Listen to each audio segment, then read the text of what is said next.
देखिए, अभी ही एक बहुत दुखद खबर आई है कि हमारा एक लाइट कॉम्बैट एयरक्राफ्ट जो कि दुबई एयर शो में एरोबैटिक्स कर रहा था वो क्रैश हो गया है। और इस केस में तो वो बेचारा इजेक्ट भी नहीं कर पाया। तो क्या असली में हुआ, क्या प्रॉब्लम थी? टेक्निकल प्रॉब्लम थी, साबोटाज था, पायलट एरर थी, कुछ भी हम नहीं कह सकते इस वक्त। A versus JF-17 block 3। भाई JF-17 ब्लॉक 1 भी तुम्हारे तेजस मार्क 3 से भी बेहतर होने वाला है, ठीक है ना।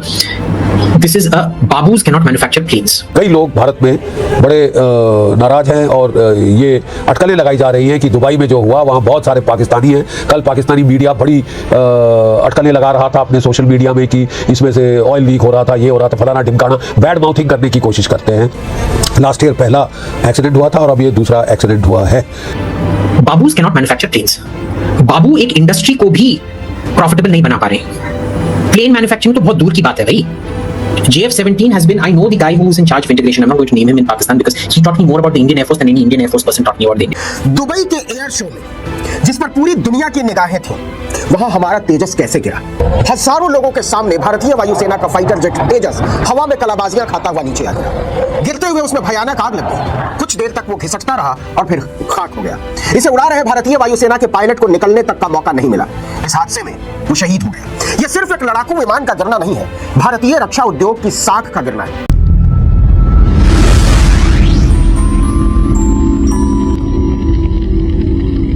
देखिए, अभी ही एक बहुत दुखद खबर आई है कि हमारा एक लाइट कॉम्बैट एयरक्राफ्ट जो कि दुबई एयर शो में एरोबैटिक्स कर रहा था वो क्रैश हो गया है।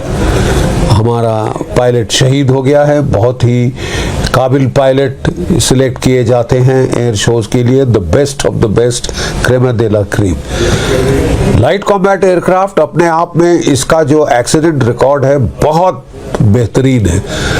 पिछले साल तक तो एक भी एयर क्रैश नहीं हुआ था इतने साल की फ्लाइंग के बाद। फिर जाके जैसलमेर के ऊपर, राजस्थान के ऊपर एक एयर क्रैश हुआ और उसमें भी कोई लोग कह रहे हैं कि वो जहाज बच गया था, बट एयर क्रैश हुआ था। और उसके बाद ये दूसरा एयर क्रैश है। याद रहे, जहां आप इस तरह के एयर शोज में फ्लाइंग करते हैं आपको लो फ्लाइंग करनी पड़ती है और डेंजरस मनूवर्स करने पड़ते हैं to show off the capability of the aircraft, of the pilot and the aircraft. They go all out to impress because that is the aim of putting it there. और low flying बड़ी unforgivable होती है। जरा सी भी चूक, जरा सी भी गलती, जरा सी भी टेक्निकल एरर, जरा सी भी टेक्निकल प्रॉब्लम और आपको रिकवरी का टाइम तो जीरो होता है। मतलब पायलट कोई बचाव की कार्रवाई करे या इजेक्ट करना भी मुश्किल हो जाता है पायलट के लिए, और इस केस में तो वो बेचारा इजेक्ट भी नहीं कर पाया। तो क्या असली में हुआ, क्या प्रॉब्लम थी? टेक्निकल प्रॉब्लम थी, साबोटाज था, पायलट एरर थी, कुछ भी हम नहीं कह सकते इस वक्त। विद श्योरिटी हमको कोर्ट ऑफ इंक्वायरी का इंतजार करना होगा। बट कई लोग भारत में बड़े नाराज हैं और ये अटकलें लगाई जा रही हैं कि दुबई में जो हुआ वहाँ बहुत सारे पाकिस्तानी हैं। कल पाकिस्तानी मीडिया बड़ी अटकलें लगा रहा था अपने सोशल मीडिया में कि इसमें से ऑयल लीक हो रहा था, ये हो रहा था, फलाना ढिमकाना, बैड माउथिंग करने की कोशिश करते हैं, खासकर लाइट कॉम्बैट एयरक्राफ्ट तेजस को। क्योंकि ये ठीक डायरेक्ट कंपटीशन में है JF-17, China Pakistan jointly build fighter. और यहाँ जे भी एयर शो पे हमारा LCA जाता है वो अपना JF-17 को विड्रॉ कर लेते हैं। और इसमें भी JF-17 था लेकिन आज तक 4 दिनों में वो फ्लाई नहीं किया। वो उसको जब देखते हैं कि LCA है वो जानते हैं कि वो सामने फीका पड़ जाएगा और वो JF-17 को विड्रॉ कर लेते हैं या उड़ने नहीं देते। इस एयर शो में भी वो नहीं उड़ा है एक बार भी ये JF-17। काफ़ी ईर्ष्या है, काफ़ी जलन है। और इसमें देखिए फिर बहुत सारे ये जो कॉरपोरेट इंटरेस्ट हैं वो भी इन्वॉल्व हो जाते हैं। ऑप सिंदूर के बाद चाइना ने बड़ा प्रोपेगेंडा किया, पाकिस्तान ने बड़ा प्रोपेगेंडा किया, अमेरिकन एयर फर्म्स ने बड़ा प्रोपेगेंडा किया राफाल्स के बरखिलाफ।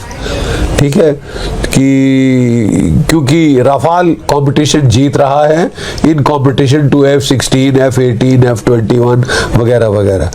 तो J10C और चाइना का J35 वो डायरेक्ट कंपटीशन है रेफाल का, तो वो उससे हार रहे हैं। तो इसके लिए वो बड़े कोशिश की उन्होंने इसको नाम खराब करने के लिए, बैड रेपुटेशन, इसकी रेपुटेशन स्पॉइल करने के लिए, लेकिन सच पकड़ा जाता है, सच को छुपा नहीं सकते आप।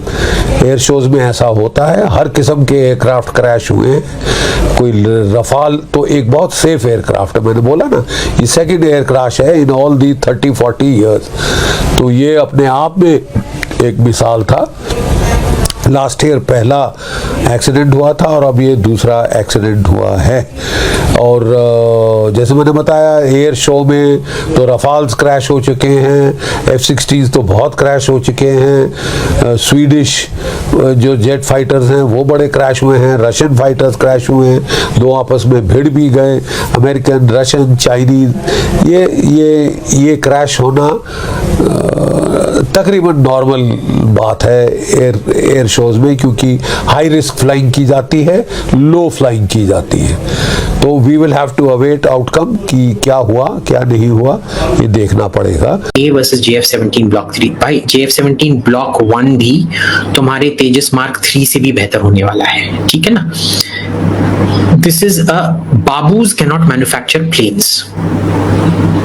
With all due respect to Sanjay ji and to my mother who's probably watching this, and to my father who's in heaven or in hell, I don't know where he is, who are all babus. Babus cannot manufacture planes. बाबू एक industry को भी profitable नहीं बना पा रहे। Plane manufacturing तो बहुत दूर की बात है भाई। JF-17 has been, I know the guy who's in charge of integration. I'm not going to name him in Pakistan because he taught me more about the Indian Air Force than any Indian Air Force person taught me about the Indian Air Force. And it tells you the level of knowledge the Pakistanis have. They know their weaknesses. We don't know our weaknesses. We live in delusion. The JF-17 is a fantastic plane. Don't go by the... Dubai के air show में जिस पर पूरी दुनिया की निगाहें थीं, वहां हमारा तेजस कैसे गिरा। हजारों लोगों के सामने भारतीय वायुसेना का फाइटर जेट तेजस हवा में कलाबाजियां खाता हुआ नीचे आ गया। गिरते हुए उसमें भयानक आग लग गई। कुछ देर तक वो घिसटता रहा और फिर खाक हो गया। इसे उड़ा रहे भारतीय वायुसेना के पायलट को निकलने तक का मौका नहीं मिला। इस हादसे में वो शहीद हो गया। यह सिर्फ एक लड़ाकू विमान का गिरना नहीं है, भारतीय रक्षा उद्योग की साख का गिरना है। नरेंद्र मोदी ने तेजस को रक्षा व्यापार का अहम हिस्सा बताते हुए कहा था कि यह विमान भारत की संभावनाओं को दर्शाता है।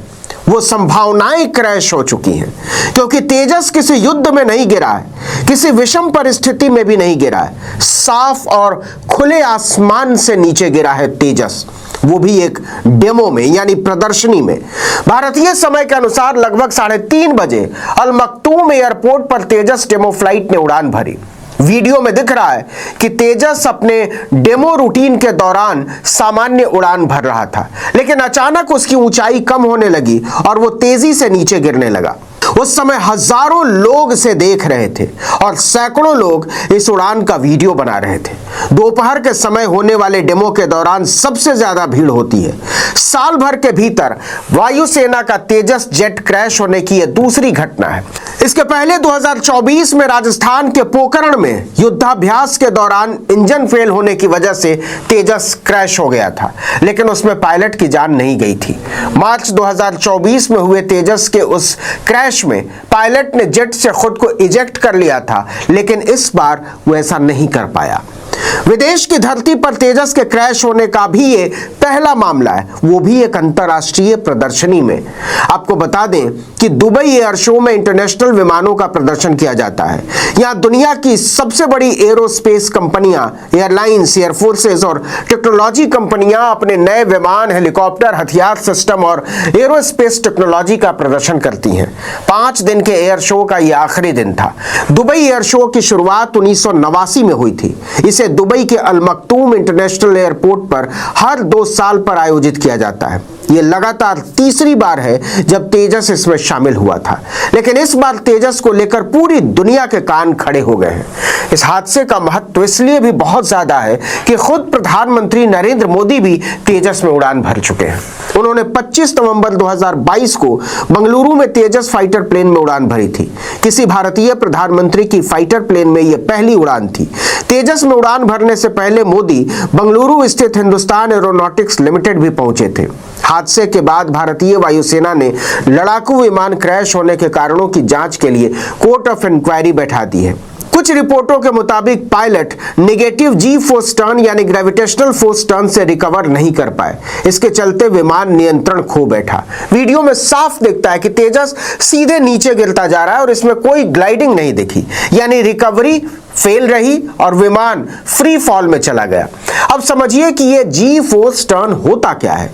इसका मतलब होता है जब विमान अचानक नीचे की तरफ गोता लगाता है तो शरीर पर गुरुत्वाकर्षण के उल्टी दिशा में जोर पड़ता है। इस वक्त पायलट को लगता है कि वो सीट से ऊपर उठता जा रहा है। सिर की ओर खून का प्रवाह तेज होने लगता है, जिससे चक्कर और धुंधलापन आ सकता है। ऐसी स्थिति में कुछ सेकंड में विमान का कंट्रोल वापस हासिल करना मुश्किल हो जाता है। लेकिन दावे के साथ यह बात हरगिज नहीं कही जा सकती, क्योंकि विमान को उड़ाने वाला भारतीय वायुसेना का एक ट्रेन्ड पायलट था, जो कठिन से कठिन परिस्थितियों के लिए तैयार किया जाता है। और दुबई एयर शो में तेजस की उड़ान को किसी भी तरह से कठिन परिस्थितियों की उड़ान नहीं कहा जा सकता।